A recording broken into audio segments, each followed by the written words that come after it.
Halo semuanya, pernah nggak sih kalian kepikiran kenapa rasanya gaji itu selalu habis duluan sebelum tanggal gajian berikutnya? Atau kenapa banyak orang sekarang punya side hustle? Jawabannya simpel, satu sumber income aja udah nggak cukup lagi di zaman sekarang. Nah, di episode kali ini kita bakal bahas macam-macam sumber pendapatan yang bisa kita dapatkan. Mulai dari yang umum, kayak gaji, sampai yang jarang kepikiran kayak royalti atau dividen. Supaya kita itu nggak cuma kerja buat uang aja guys, tapi juga bisa mulai menyiapkan strategi biar uangnya yang bekerja buat kita. Oke guys, kita mulai aja. Tapi ya, kalau kita ngomongin sumber pendapatan, sebelum menyebutkan jenis-jenisnya satu persatu, kita mesti bisa bedain dulu nih, mana aja sih yang termasuk active income atau pendapatan aktif, dan mana yang termasuk passive income atau pendapatan pasif. Jadi kalau pendapatan aktif itu simple, uang baru masuk kalau misalkan kita bekerja. Jadi harus ada waktu, tenaga, ataupun skill yang kita keluarkan setiap hari. Contohnya gaji karyawan, fee freelance, atau tip kalau kerja di restoran misalnya. Begitu juga kalau kita berhenti bekerja, ya maka berhenti juga pendapatannya gitu kan. Sementara kalau pendapatan pasif itu kebalikannya. Uang bisa tetap ngalir masuk ke kantong kita, meskipun kita nggak lagi kerja secara langsung. Misalnya kalian punya kos-kosan yang disewakan, atau dapat dividen dari saham, atau ya royalti lagu yang kalian bikin sekali tapi diputar terus-terusan. Artinya kalian nggak harus tukar waktu dengan uang setiap saat. Nah, kenapa ini perlu dibedakan? Karena ini yang paling dasar untuk mengerti semua jenis sumber income lainnya. Banyak orang terjebak mindset pengen langsung punya pendapatan pasif yang besar tanpa banyak usaha, padahal kenyataannya, kebanyakan pendapatan pasif itu awalnya lahir dari kerja aktif dulu ya, baru kemudian bisa jadi pasif. Jadi kita mesti paham dulu nih konsep dasarnya biar nggak salah langkah ketika mulai mencari cara menambah pemasukan. Nah, sekarang kita masuk ke inti pembahasan, yaitu jenis-jenis sumber income. Yang pertama adalah earned income. Earned income ini adalah pendapatan yang paling umum dan paling mudah dipahami, yakni uang yang kita dapat dari kerja secara langsung ya, kayak active income tadi. Entah itu kerja kantoran, jadi guru les, jadi driver ojek online atau ojol, ataupun barista misalnya. Modalnya ya jelas, waktu, tenaga, dan skill atau keahlian, baik hard skill maupun soft skill. Hard skill itu kayak misalnya kemampuan mengoperasikan alat tertentu, kemampuan bahasa asing, marketing atau pemasaran, terus juga akuntansi, bahasa pemrograman, analisis data, sampai bidang kreatif kayak bikin desain grafis atau edit video. Sementara kalau soft skill itu macam kayak kepemimpinan, negosiasi, komunikasi, kerja sama tim, penyelesaian masalah, dan sebagainya. Tantangannya, kalau dalam hal earn income ini, kalau kita nggak bekerja, ya maka duit nggak ada yang masuk. Tapi keuntungannya ini relatif stabil dan mudah diprediksi setiap bulan. Sedangkan konsekuensinya, kalau hanya mengandalkan earn income aja, kadang kita bisa susah menabung ataupun investasi, karena penghasilannya stagnan, sementara kebutuhan kan naik terus. Next, jenis income yang kedua yaitu profit income. Profit income ini beda lagi. Ini uang yang datangnya dari hasil usaha dagang, jual beli barang atau jasa. Misalnya kalian buka online shop, jual makanan kecil-kecilan, atau jadi reseller. Modalnya bisa uang untuk stok barang, bisa juga cuma tenaga atau kreativitas kalau sistemnya pre-order. Sedangkan keuntungannya, potensi penghasilan di sini bisa lebih tinggi karena kita yang menentukan harga. Tapi konsekuensinya, penghasilan ini mungkin nggak selalu stabil karena tergantung dengan laku atau enggaknya dagangan kita. Jadi memang harus siap belajar yang namanya pemasaran, cari pelanggan, dan mengatur arus kas biar nggak boncos. Lanjut, jenis sumber income yang ketiga, residual income. Residual income ini menarik. Duit datang berulang dari kerjaan yang udah kita lakukan sekali. Contohnya kayak agen asuransi yang dapat komisi tahunan dari klien lama, atau bikin konten digital berbayar yang orang langganan setiap bulan. Biasanya sih ini modalnya dari reputasi atau dari jaringan atau dari karya-karya yang benar-benar bernilai gitu ya. Nah, keuntungannya, residual income ini diperoleh dari kerja keras di awal sehingga bisa terus memberikan hasil. Tapi tantangannya adalah butuh waktu dan usaha untuk membangun sistem dulu. Banyak orang mikir residual income itu langsung santai, padahal bikin pondasinya tuh bisa makan waktu lama dan nggak selalu berhasil kalau kita nggak konsisten. Lanjut, jenis sumber income yang keempat, investment income. Investment income ini adalah pendapatan yang datang dari menaruh uang kita di instrumen keuangan atau aset. Misalnya bunga deposito, reksadana, obligasi, atau saham yang naik harganya. Kalau kita ngomongin soal bunga deposito atau obligasi konvensional, itu termasuk riba menurut sebagian pandangan agama. Karena ada imbal hasil tetap yang dijanjikan. Nah, alternatif non-riba yang bisa dipakai, misalnya seperti deposito syariah atau sukuk, di mana skemanya adalah bagi hasil, bukan bunga tetap. Keuntungannya, uang kita dari investment income ini bisa bertumbuh tanpa harus bekerja secara langsung. Tapi konsekuensinya adalah memang butuh modal awal dan pengetahuan supaya nggak salah pilih. Kalau nggak belajar, risiko kerugian bisa lebih besar daripada keuntungannya, apalagi kalau ikut-ikutan investasi cuma karena tren. Lanjut lagi, jenis sumber income yang kelima, dividend income. Nah, kalau dividend income itu pendapatan dari kepemilikan saham. Kita jadi pemilik sebagian kecil perusahaan, dan kalau perusahaan tersebut untung, labanya dibagi ke para pemegang saham, termasuk kita. Misalnya saham BBRI, Bank BRI ya, atau TLKM, Telkom Indonesia. Modalnya jelas, uang untuk beli saham, plus pengetahuan untuk memilih perusahaan yang tepat. Kelebihannya dari sumber income ini adalah, dividen itu bisa jadi sumber penghasilan rutin, bahkan bisa dilipat gandakan juga dengan compound interest, kalau dividen itu kita investasikan lagi. Sementara kalau dari sisi syariah, saham yang berbasis bisnis halal dan pembagian labanya sesuai prinsip syariah, itu dianggap non-riba. Sementara saham di sektor yang nggak sesuai dan melibatkan bunga, itu bisa masuk kategori riba. Tapi memang nggak semua saham rajin bagi dividen ya. Jadi kalau kalian keliru memilih saham, kalian bisa pegang saham tapi nggak dapat apa-apa selain potensi naik turun harganya. Next lagi, jenis sumber income yang keenam, internet income.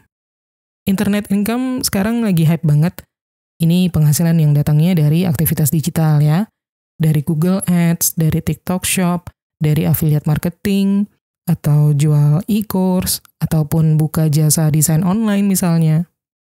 Modalnya bisa uang, bisa juga cuman kreativitas dan konsistensi untuk bikin konten.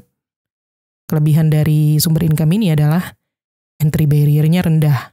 Bisa dimulai dari modal nol, asal kita punya gadget dan internet. Tapi memang konsekuensinya, persaingannya udah super ketat. Banyak orang cuma ngelihat ini kayak easy money, duit yang gampang, padahal butuh waktu lama untuk bangun audiens dan kredibilitas. Kalau nggak sabaran, bakal gampang banget mandek di tengah jalan. Oke, selanjutnya, jenis sumber income yang ketujuh, yaitu passive income. Nah, passive income ini sering jadi impian semua orang ya, karena kesannya kayak enak gitu, duit ngalir tanpa bekerja. Contohnya kayak kos-kosan, deposito syariah, atau bisnis yang autopilot, atau bahkan portofolio reksadana yang dikelola oleh manajer investasi. Tapi kenyataannya, passive income itu nggak benar-benar tanpa usaha.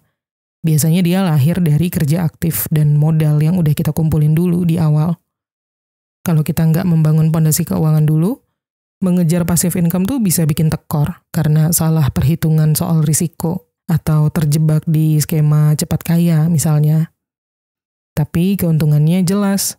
Kalau berhasil, waktu kita bisa jadi lebih fleksibel dan nggak melulu harus tukar tenaga dengan uang.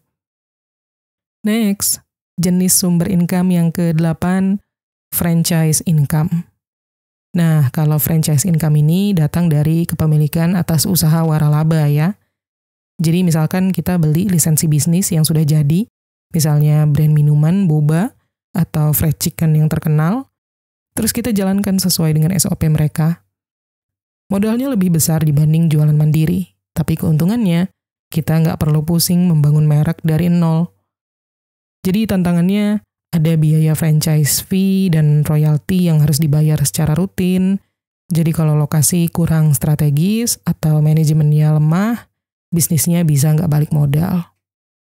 Konsekuensinya, beli franchise cuman karena ikut tren tanpa riset dulu, itu bisa bikin uang kita kebakar. Tapi kalau pilih brand yang solid dan dikelola dengan benar, maka franchise bisa jadi sumber income yang stabil. Oke, lanjut. Jenis sumber income yang ke-9, royalty income. Royalty income ini adalah pendapatan dari karya atau hak cipta yang kita hasilkan sekali, tapi bisa terus dipakai sama orang lain.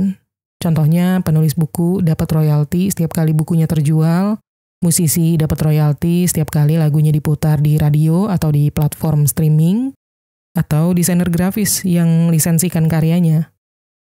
Jadi modalnya jelas ya, kreativitas, skill, dan usaha membuat karya yang benar-benar bernilai. Keuntungannya adalah kalau karyanya laku, penghasilannya bisa mengalir bertahun-tahun tanpa harus dikerjakan ulang. Tapi konsekuensinya, butuh waktu lama untuk membangun reputasi. Nggak semua karya otomatis menghasilkan royalti yang signifikan. Lanjut lagi, jenis sumber income yang ke-10, allowance income. Allowance income atau uang saku ini biasanya jadi sumber utama anak-anak yang masih sekolah atau kuliah ya, karena belum punya penghasilan sendiri. Contohnya bisa dari orang tua atau pemberi uang saku lain, bahkan kadang juga datang dalam bentuk sumbangan atau beasiswa atau donasi sukarela dari kerabat atau teman dekat atau pihak lain. Modalnya kepercayaan dari pemberi uang saku atau pemberi donasi tentunya. Dan keuntungannya jelas, kita nggak perlu mikir cara cari duit, tinggal fokus sama belajar atau beraktivitas. Tapi konsekuensinya, kalau cuma mengandalkan pemberian seperti ini tanpa belajar mengatur keuangan, kebiasaan boros bisa terbawa sampai nanti saat sudah bekerja. Jadi buat kalian yang masih dapat allowance income dari orang tua ya, ini adalah momen yang bagus untuk latihan budgeting kecil-kecilan. Kalau nggak dibiasain dari sekarang, nanti ketika penghasilan kalian udah naik pun bisa tetap tekor ya, karena nggak terbiasa mengatur. Dan jenis sumber income yang ke-11 adalah government payments. Government payments, ini tuh kayak bantuan langsung tunai, atau subsidi dari pemerintah, itu juga termasuk sumber income. Modalnya bukan skill ataupun uang, tapi kondisi tertentu. Misalnya terdampak bencana, pandemi, atau masuk kategori penerima bantuan sosial. Manfaatnya adalah bantuan ini, atau sumber income ini, bisa menyelamatkan keuangan di situasi yang sulit. Tapi konsekuensinya, bantuan ini biasanya sifatnya sementara, dan nggak bisa diandalkan untuk jangka panjang ya. Kalau kita hanya mengandalkan bansos tanpa mencari cara menambah pendapatan lain, kita bisa terjebak di posisi yang sama terus. Jadi begitu ada bantuan masuk, idealnya sebagian dipakai untuk kebutuhan mendesak. Tapi kalau memungkinkan, sisihkan sedikit untuk mulai usaha kecil, ataupun simpanan darurat ya, biar nggak terus bergantung sama bantuan itu. Itu tadi definisi dari masing-masing jenis sumber income. Tapi kalau kita mau bicara realita, sekali lagi, zaman sekarang mengandalkan hanya satu sumber income aja itu rasanya udah nggak cukup lagi. Biaya hidup makin tinggi, harga kebutuhan naik setiap tahun, apalagi kalau sudah berkeluarga atau punya tanggungan gitu kan. Belum lagi kita mesti nyiapin masa depan, entah itu buat beli rumah, dana darurat, pendidikan anak, sampai pensiun. Kalau semuanya cuma mengandalkan gaji bulanan, seringnya baru cukup buat hidup hari ini, nggak banyak sisa buat ditabung ataupun diinvestasikan. Makanya, strategi paling realistis sekarang adalah memiliki multiple income streams, alias sumber pendapatan lebih dari satu. Misalnya, gaji dari kerja kantoran tetap jadi tulang punggung, tapi sambil jalan kita bisa mulai jualan kecil-kecilan online, atau investasikan sebagian uang ke instrumen yang sesuai kemampuan dan pemahaman kita. Ini penting karena kalau salah satu sumber pendapatan goyah, misalnya gaji telat masuk atau kena potongan, atau usaha utama lagi sepi, kita nggak langsung jatuh. Ada cadangan lain yang bisa bantu menutup sementara. Konsekuensinya kalau kita nggak mulai diversifikasi dari sekarang, kita bakal terus ngerasa keteteran setiap kali ada kebutuhan mendadak atau harga-harga naik karena nggak ada ruang napas di keuangan. Dan nggak mesti langsung yang gede-gede juga. Mulai dari yang kecil dan realistis, misalnya kerja utama atau earn income, itu untuk biaya hidup sehari-hari.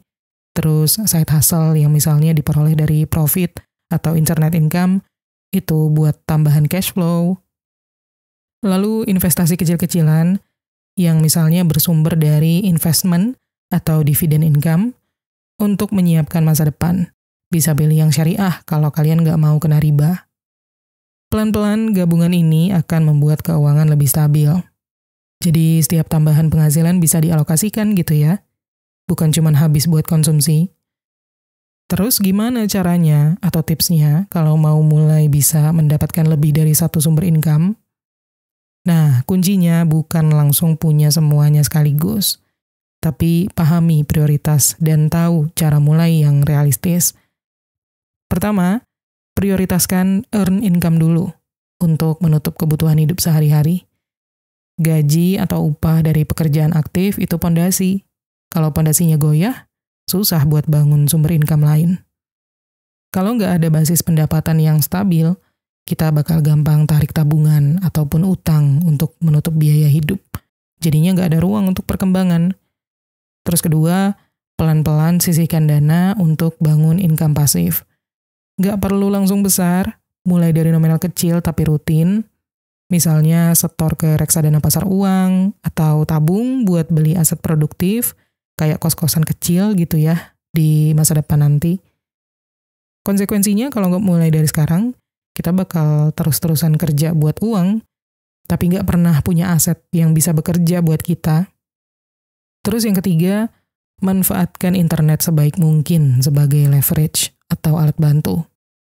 Sekarang peluang dapat income tambahan itu kan nggak harus nunggu modal yang gede ya. Bisa mulai dari bikin konten, jualan barang, atau ikut affiliate marketing. Kalau cuma fokus di jalur konvensional aja, tanpa mencoba platform digital, kita bisa ketinggalan tren dan kesempatan. Dan yang paling penting, hindari mindset pengen langsung punya passive income yang besar tanpa usaha. Biasanya yang ngejanjiin, langsung kaya, tinggal duduk santai. Itu justru ujung-ujungnya scam, guys. Kalian bisa terjebak membuang-buang waktu dan uang di hal yang ternyata nggak jelas, padahal itu bisa dipakai untuk membangun income yang benar-benar real. Jadi mending fokus dulu aja ke langkah kecil yang bisa diukur hasilnya, daripada ngejar mimpi instan tapi nggak jelas arahnya. Intinya adalah, jangan hanya mengandalkan satu sumber income kalau pengen hidup kalian lebih aman dan punya ruang untuk maju. Mulai dari yang ada saat ini, tambahin pelan-pelan, dan ingat, setiap tambahan pemasukan yang kalian bangun hari ini bakal jadi tameng di masa depan nanti. Oke, sampai sini dulu untuk episode kali ini. Semoga bisa bermanfaat, dan terima kasih udah nonton. Kita ketemu lagi di Menuju Kekayaan episode berikutnya.